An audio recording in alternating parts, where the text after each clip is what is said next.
Donc, je suis Natacha Jacquin, chargée de projet à l'Office international de l'eau. Et ma spécialité à l'Office de l'eau, c'est d'être sur les questions de stratégie participative. Et dans ce cadre-là, bien évidemment, la communication est un des éléments qui est essentiel. Donc, aujourd'hui, l'objectif de ce webinaire de 2 heures, comme vous l'a dit Julie, c'est de vous sensibiliser sur l'intérêt de la communication dans les actions de préservation et de restauration des cours d'eau, de vous donner quelques éléments de méthode et puis donc de les illustrer par des cas concrets. Ce webinaire n'a pas la vocation à faire de vous des spécialistes de la communication, mais vous verrez que nous reviendrons régulièrement sur les principaux concepts qui vous permettront d'aller plus loin. Alors, on va démarrer directement dans le vif du sujet. Pourquoi communiquer? À quoi ça sert? Pourquoi on parle tout le temps de communication?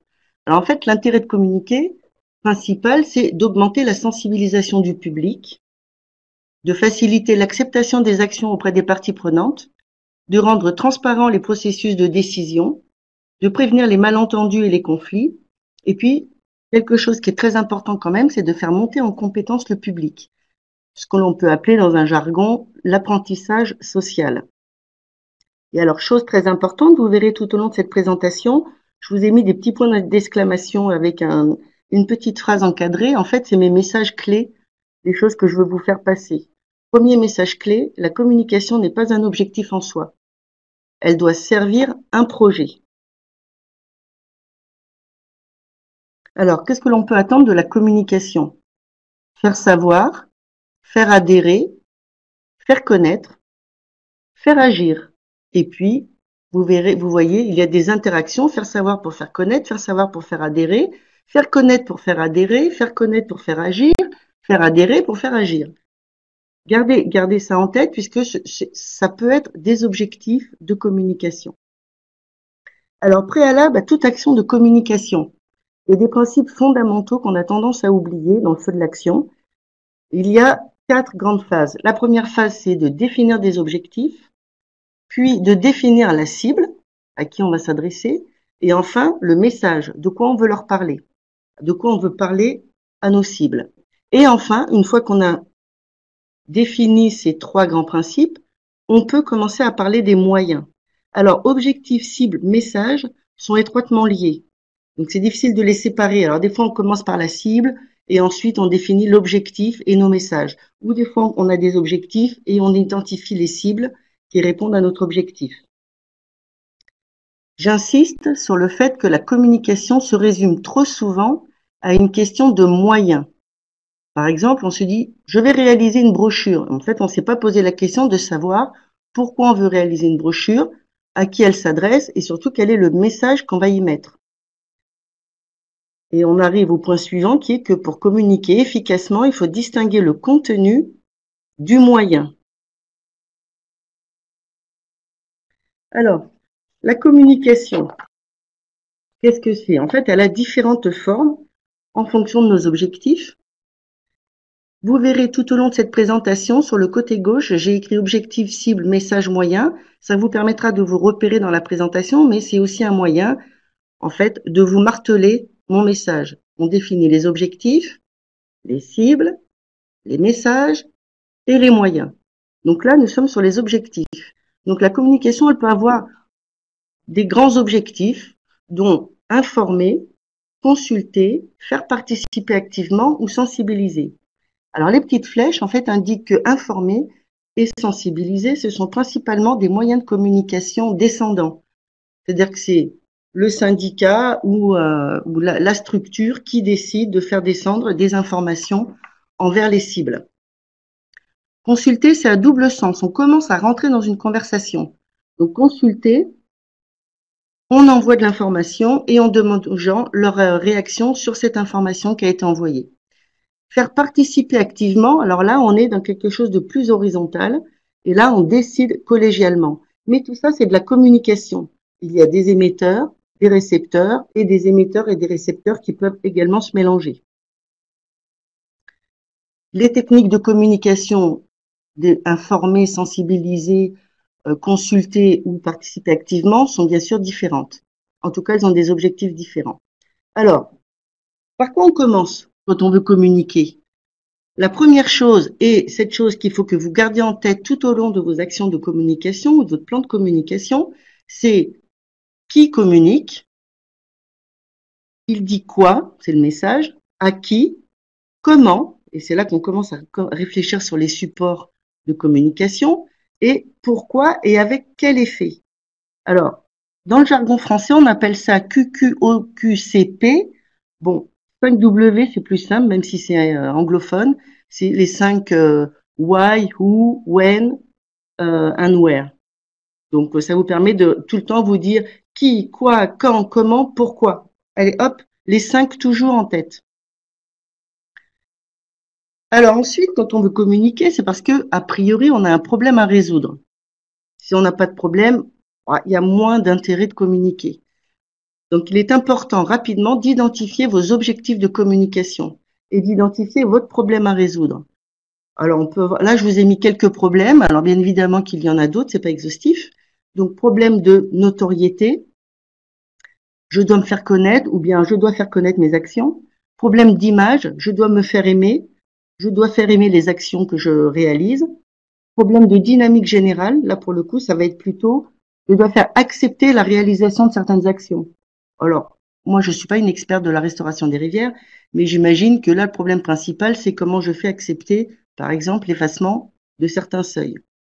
Ensuite, on peut avoir un problème de fréquentation. Comment je fais pour attirer du public sur mes actions, sur mon territoire, au bord de la rivière, etc. Alors, je vois que quelqu'un a écrit dans la conversation agir pour l'eau.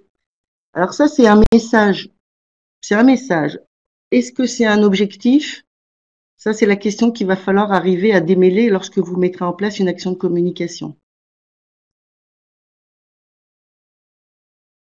Alors, une fois que vous avez identifié votre problème, qui va être le cœur, en fait, de votre réflexion, vous formulez vos objectifs de communication.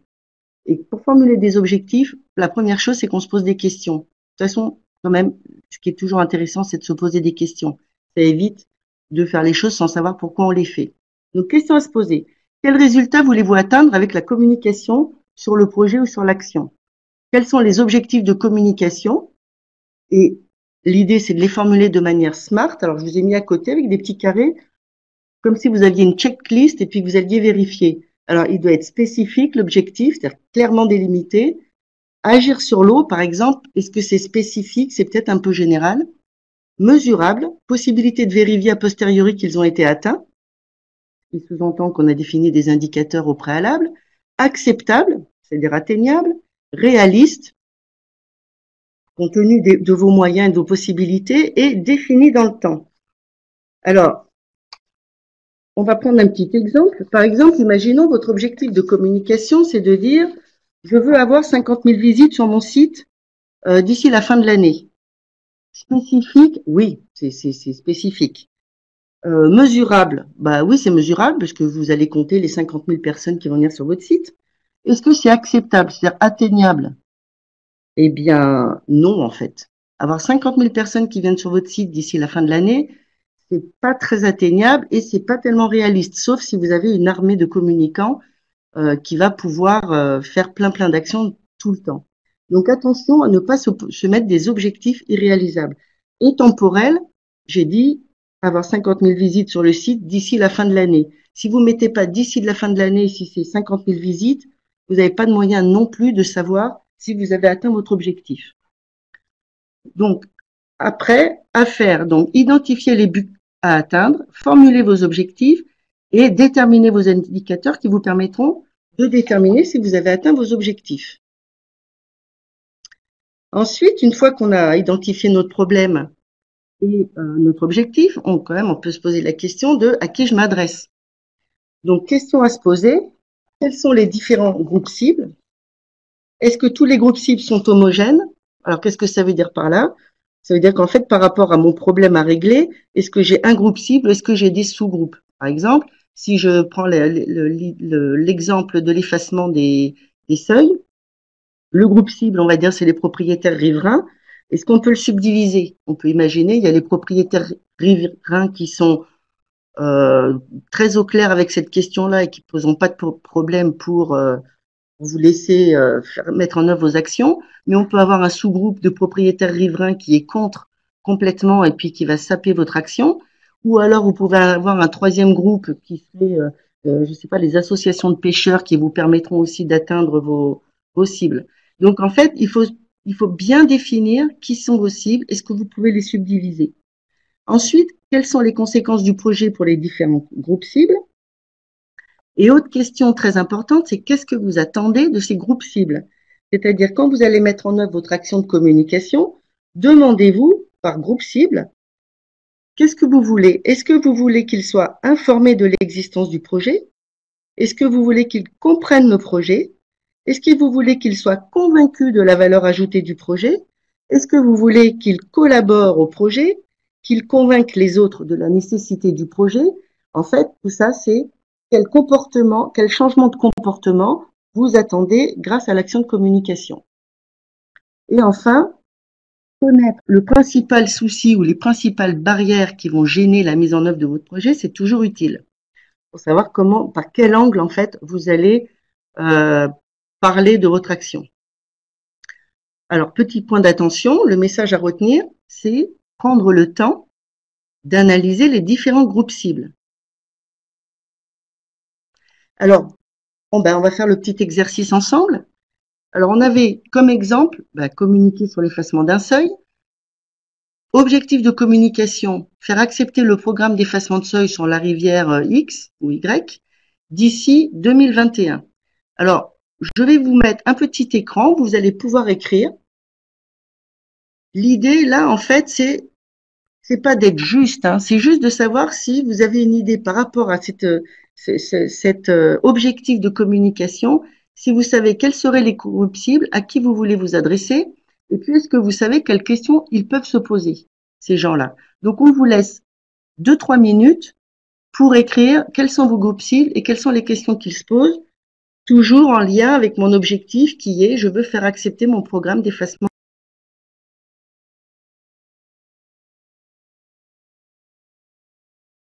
En même temps, donc les propriétaires des seuils, les élus, les usagers de la rivière, les riverains, les gestionnaires, les associations de protection de la nature.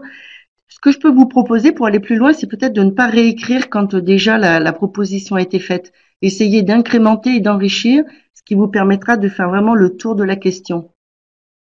Les associations environnementales, LPO et FNE, les Amis des Moulins, propriétaires riverains, DDT, Fédération de pêche, usagers de la rivière, les pêcheurs, les kayakistes, les baigneurs, populiculteurs. Ah oui, je me demandais ce que c'était, mais ça y est, je sais ce que c'est, je me rappelle.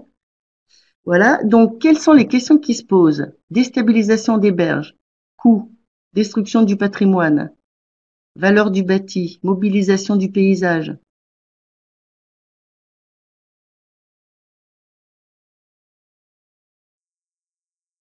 Ce qui est intéressant pour la dernière petite minute qui reste, c'est que vous formuliez des vraies questions. Par exemple, destruction du patrimoine bâti, il y a un point d'interrogation, mais la question c'est quoi en fait?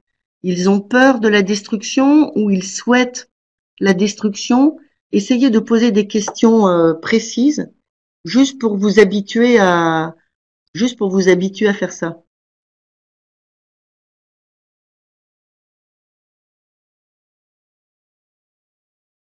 On voit, va-t-il rester de l'eau pour pêcher? Des usages vont-ils être supprimés?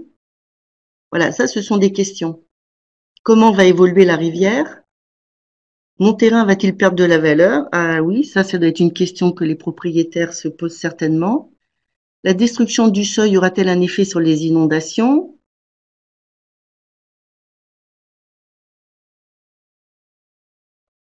Vos questions et puis tous vos groupes cibles, vous pouvez déjà imaginer que vos actions de communication seront certainement très différentes. Si l'on s'adresse au grand public qui ne comprend pas que les collectivités investissent autant pour les poissons, eh bien, les questions que se posera le grand public, par exemple, ça pourra être pourquoi ça coûte aussi cher, pourquoi ou qui c'est qui paye, peut-être aussi, ça peut être une question.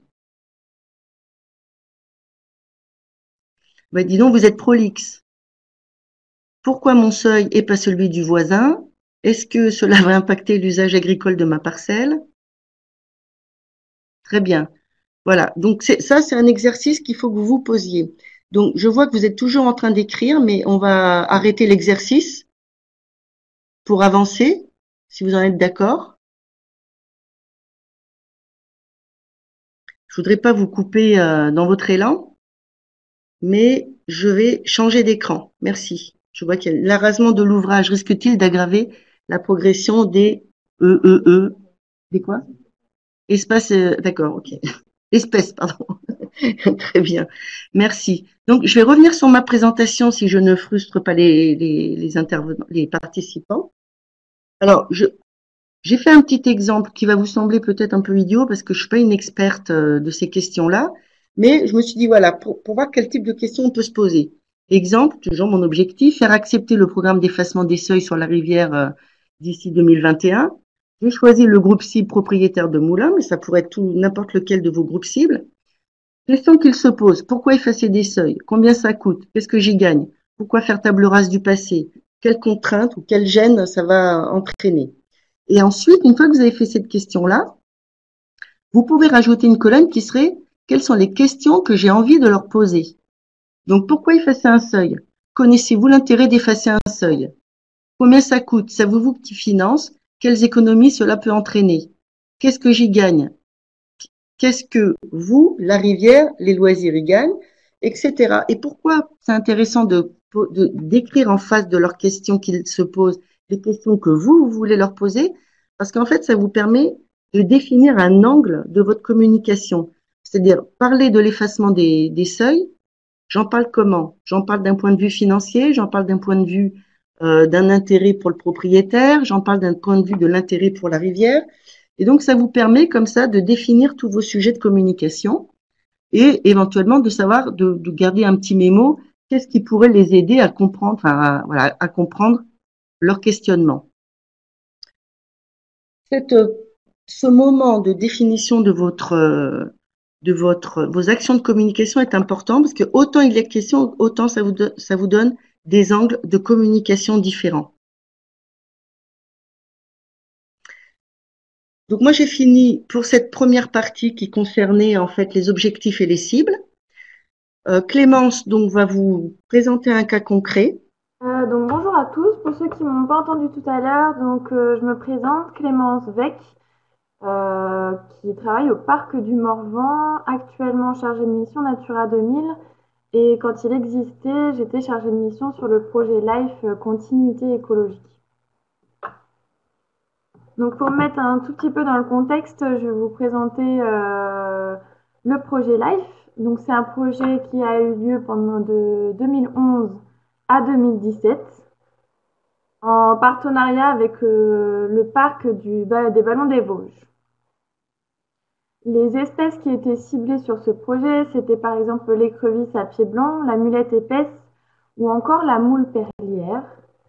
Il y a eu tout un passage sur vraiment la prise de connaissance sur ces espèces, mais aussi sur les travaux à mettre en œuvre pour que ces espèces puissent rester présentes dans le Morvan, notamment, et aussi pour réhabiter un peu, pour restaurer leur habitat. Ensuite, nous sommes passés à la phase travaux. Et évidemment, pour passer à la phase travaux, il a fallu penser à sensibiliser, à informer et à développer aussi les partenariats.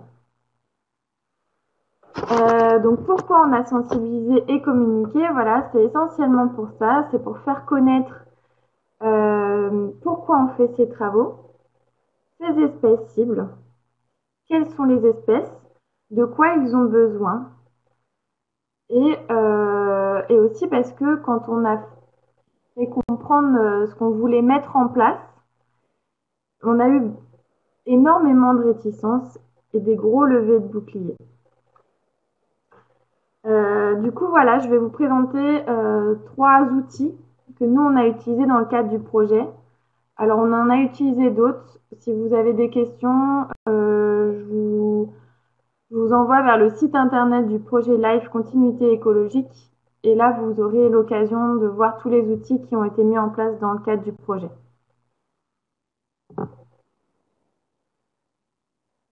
Est-ce que vous m'entendez mieux? Je vois sur la conversation qu'on n'entend pas très très bien. Je fais mon possible pour parler le plus fort possible.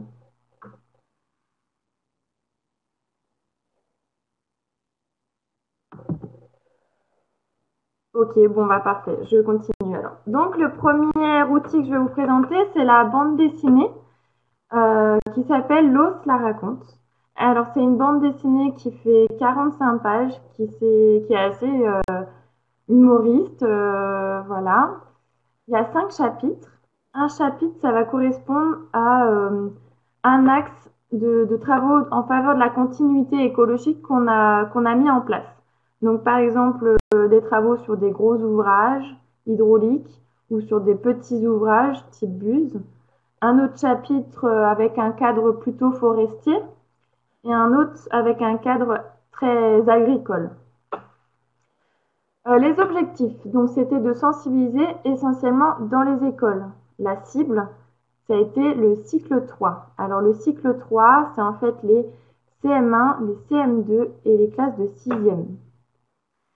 Le cadre, en fait, c'est dans le cadre du projet LIFE, on a décidé de sensibiliser ce cycle 3, donc les CM1, CM2 et 6e, à la continuité écologique. Donc, ils avaient plusieurs interventions, une intervention en classe et une intervention sur le terrain pour parler de tous les aspects possibles de la continuité écologique. Notre volonté, c'était qu'à la fin de ces animations, ils puissent repartir avec quelque chose, un élément chez eux pour garder en souvenir ces éléments sur la continuité écologique. Les moyens qui ont été mis en œuvre. Donc, on était 2 sur le projet du côté Morvan, donc à suivre l'élaboration de cette bande dessinée. Mais par contre, toute la prestation a été externalisée, c'est-à-dire qu'on avait un dessinateur euh, et quelqu'un qui nous a écrit le scénario. Alors, j'ai une question sur les leviers de bouclier. Pourquoi cibler les scolaires? Alors, c'est vrai qu'on dit toujours qu'un enfant, quand on va sensibiliser un enfant, c'est 2 adultes qui vont être sensibilisés derrière. C'est vrai que les parents, ils sont très à l'écoute de ce que vont raconter les enfants. Et donc, le fait que les enfants racontent en rentrant chez eux ce qu'ils ont vu à l'école, ce qu'ils ont appris, ça les sensibilise une première fois. Et ensuite, la deuxième fois, quand ils vont ramener la bande dessinée, ils vont également la lire parce qu'ils s'intéressent à ce que l'enfant fait et va être sensibilisé donc une seconde fois grâce à cet outil. Voilà. La prestation pour faire vraiment l'élaboration de l'outil, donc c'est-à-dire le dessin, le scénario et l'impression, ça a coûté à peu près 12 000 euros. Pour vous donner un petit peu une question de planning, donc on a mis en place le marché pour la création de la bande dessinée en septembre 2012 et le produit final, on l'a eu en main en mai 2013. Donc il y a eu beaucoup d'allers-retours entre le scénariste et nous pour mettre en place la bande dessinée. C'est vrai que nous, on avait le temps sur le projet et on a voulu prendre ce temps pour que l'élaboration de cette bande dessinée soit le mieux fait possible. Alors, j'ai plusieurs questions. Le fait de simplifier pour les enfants permet aussi à un public non averti de mieux comprendre. Oui, je suis tout à fait d'accord. Donc, vous empiétez un tout petit peu sur ce que j'allais dire juste après.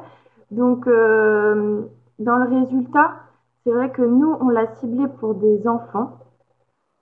Mais cet outil, on voit qu'il a été approprié par tout le monde. Et nous, on distribuait aussi bien au grand public, aux adultes, aux élus, aux organismes donc de fédérations de pêche, etc. C'est un outil qui a été très apprécié de tout le monde et le fait de passer par l'humour, voilà, ça a été très apprécié Et finalement, tout le monde la lit, cette bande dessinée. Alors, en combien d'exemplaires elle a été imprimée? Elle a été imprimée une première fois en 5000 exemplaires. Donc, on a fait le choix de ne pas trop en imprimer pour voir si elle allait, si ça allait plaire. Et finalement, oui, elle a été un peu victime de son succès. Et maintenant, on en a 15 000 exemplaires d'impression et on en a déjà presque plus.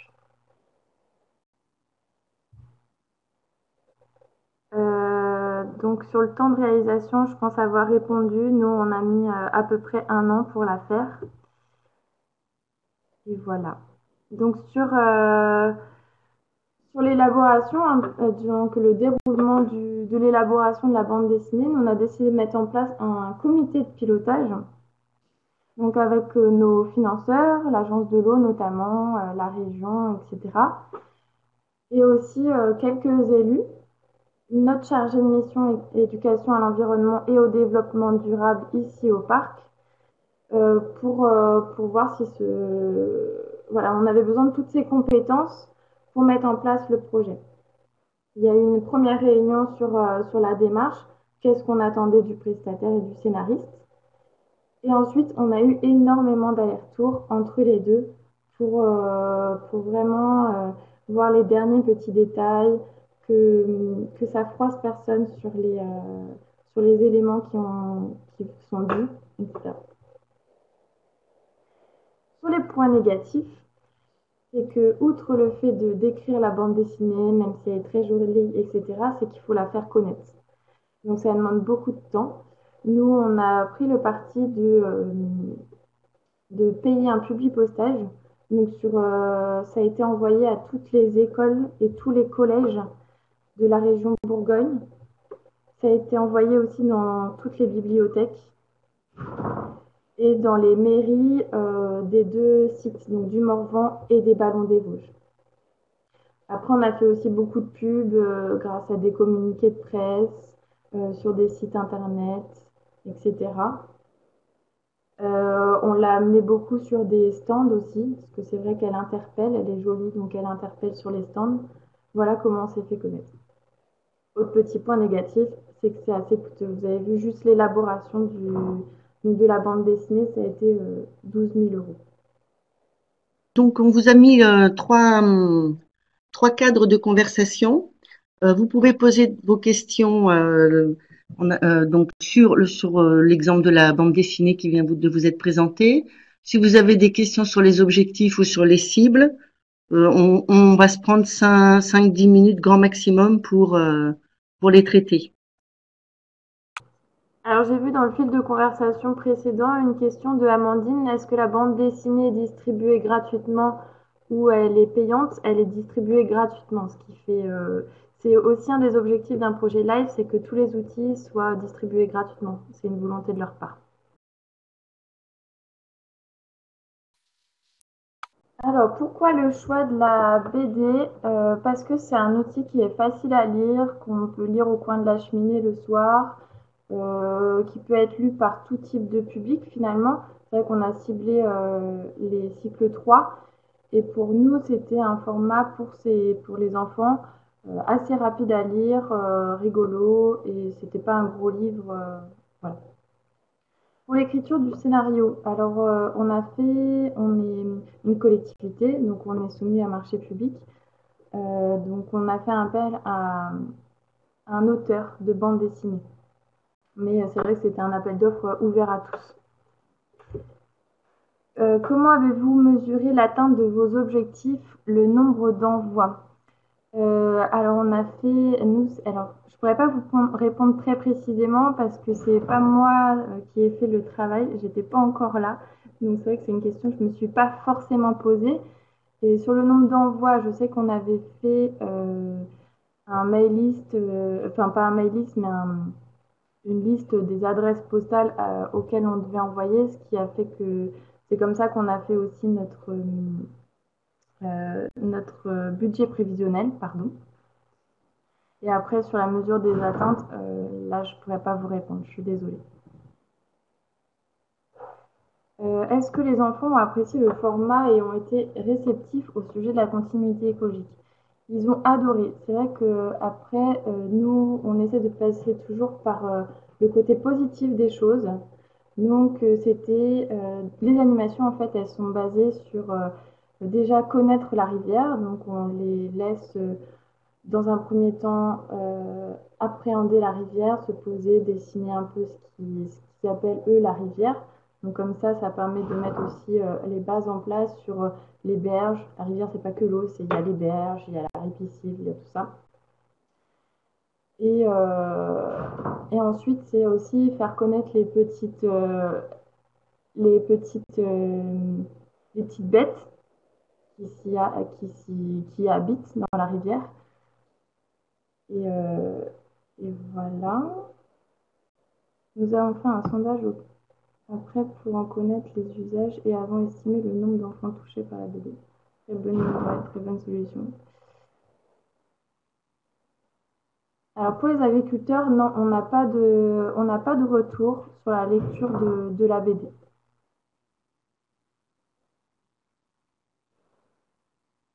Est-ce que l'objectif adhéré est atteint? Oui, pour nous, il est atteint du moment qu'on avait distribué les 5000 exemplaires. On était vraiment ravis. On a même dû aller chercher d'autres financements pour ça. Oui, alors c'est disponible en version PDF, oui, sur Profi a mis le lien sur le lien de téléchargement sur notre site internet. Le coût des 12 000 euros, ça couvre juste la réalisation, pas l'impression. D'autres outils pédagogiques pour accompagner cette bande dessinée. Et pour les scolaires, oui, il y a un livret pédagogique qui est distribué également pendant les animations. Et le coût de l'impression, je suis désolée, je ne l'ai pas, mais vous verrez à la fin de ma présentation, il y a mes coordonnées, donc n'hésitez pas à revenir si vous avez d'autres questions auxquelles je n'arrive pas à répondre aujourd'hui. Et les boucliers, mieux. Alors vous verrez lors de ma troisième présentation, je vous parlerai de ce qu'il en est aujourd'hui. Voilà. Et l'envoi, pareil, je suis désolée, ça date un peu maintenant et j'ai pas tous les chiffres en tête. Il y aura mes coordonnées, n'hésitez pas à me reposer des questions après la webconférence.